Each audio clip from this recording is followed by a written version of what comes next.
Belgrade, Serbia.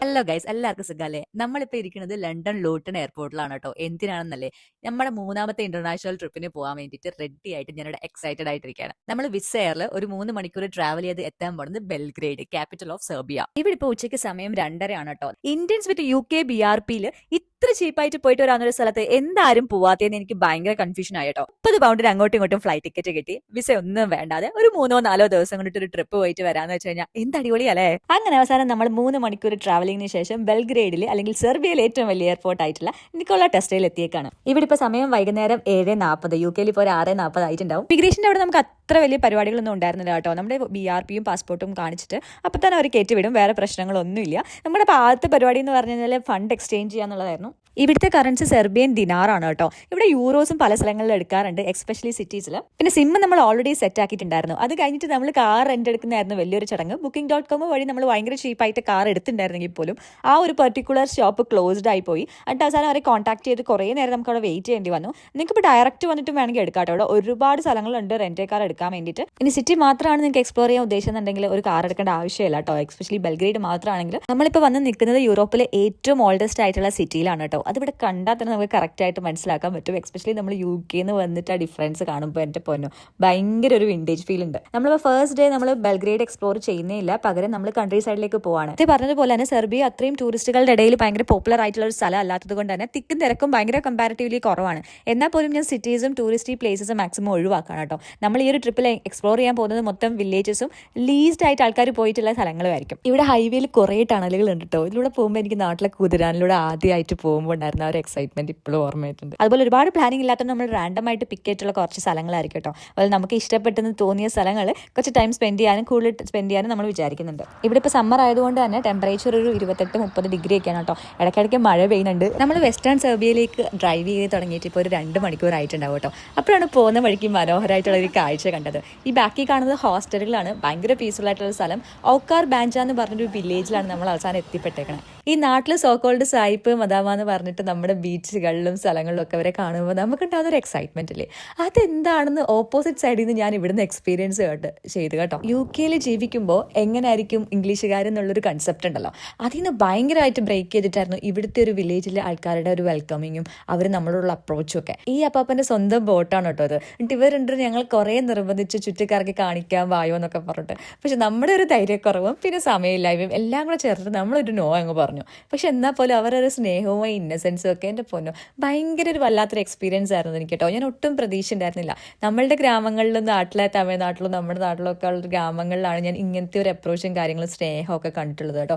Especially നമ്മൾ north സൈഡിലോട്ടൊക്കെ പോകുമ്പോൾ ഉള്ള ആൾക്കാരുടെ ഒരു ഇന്നസെൻസ് അതൊട്ടും ഞാൻ ഇവിടെ പ്രതീക്ഷ ഉണ്ടായിരുന്നില്ല. ഇംഗ്ലീഷുകാർക്ക് ഇങ്ങനെയൊരു മുഖം കൂടെ ഉണ്ടെന്നുള്ളത് എനിക്ക് അക്സെപ്റ്റ് ചെയ്യാൻ കുറച്ച് ടൈം എടുത്തിട്ടോ. Thank you. സിറ്റിക്ക് പുറത്തേക്ക് പോകുമ്പോൾ നിങ്ങൾ മെയിനായിട്ട് ശ്രദ്ധിക്കേണ്ട കാര്യങ്ങൾ എന്ന് പറയുമ്പോൾ ഒന്ന് കറൻസിയാണ്. നമുക്ക് എപ്പോഴും ക്യാഷ് ഇൻ ഹാൻഡ് ആയിരിക്കും ഏറ്റവും ബെറ്റർ. കാർഡ്സും കാര്യങ്ങളും ഒന്നും പല സ്ഥലങ്ങളിലും എടുക്കത്തില്ല.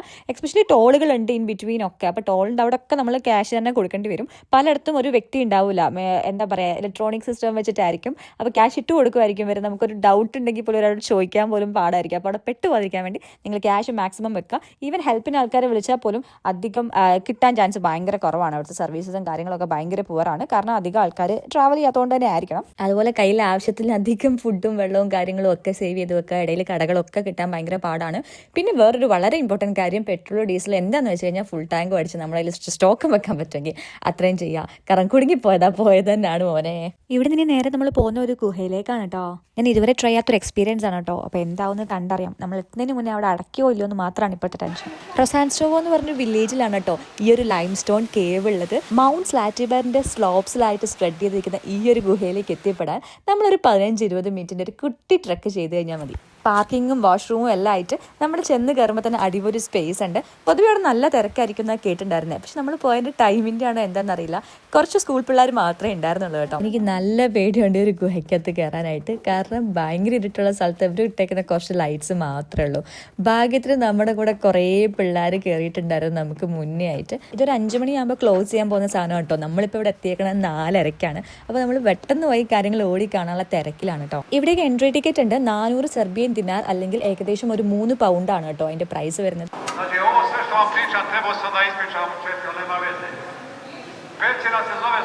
ഇവിടെ ഗൈഡൊക്കെ വന്നിട്ട് കുറേ കാര്യങ്ങൾ എക്സ്പ്ലെയിൻ ചെയ്യുന്നുണ്ട്, കാര്യമായിട്ട് എന്തൊക്കെയോ പറഞ്ഞു കൊടുക്കുന്നുണ്ട്. പക്ഷെ ഭാഗ്യത്തിന് നമുക്കൊന്നും മനസ്സിലാവില്ല, കാരണം സെർബിയൻ ഭാഷയിലാണ് അവർ പറഞ്ഞുകൊണ്ടിരിക്കുന്നത്. ഇവിടെ ഇങ്ങനെ വായി നോക്കിയിരിക്കുമ്പോഴാണ് നമ്മളവിടെ ഒരു കൂട്ടം മലയാളികളെ കണ്ടോ. അവർ യു കെന്ന് വന്ന ആൾക്കാർ തന്നെയാണ്. അപ്പോൾ അവരെയൊക്കെ കണ്ട് കുറച്ച് സംസാരിച്ചിട്ട് നമ്മൾ അടുത്ത സ്ഥലം പിടിക്കാൻ പോവാണ്. അവരുടെ പ്ലാൻ ഒരു വാട്ടർഫോളിലേക്ക് പോകാൻ കേട്ടോ. പക്ഷെ നമുക്കിനി ഇന്ന് വേറെ പ്ലാനൊന്നും ഇല്ല, വേഗം നമ്മുടെ സ്റ്റേയിലേക്ക് എത്തണം.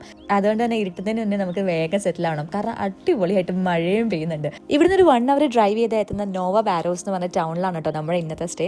ഇരുട്ടത്തിന് മുന്നേ അവിടെ എത്തണം എന്നുള്ളത് ഭയങ്കര അത്യാവശ്യമായതുകൊണ്ട് നമ്മൾ ഇവിടുന്ന് മെല്ലെ തിരിക്കണം കേട്ടോ. പോകുന്ന റൂട്ടൊക്കെ ഭയങ്കര അടിപൊളിയായിരുന്നു. അപ്പോൾ ഇടയ്ക്കൊക്കെ നമുക്ക് നിർത്തി സ്ഥലങ്ങളൊക്കെ കണ്ട് പോവാം.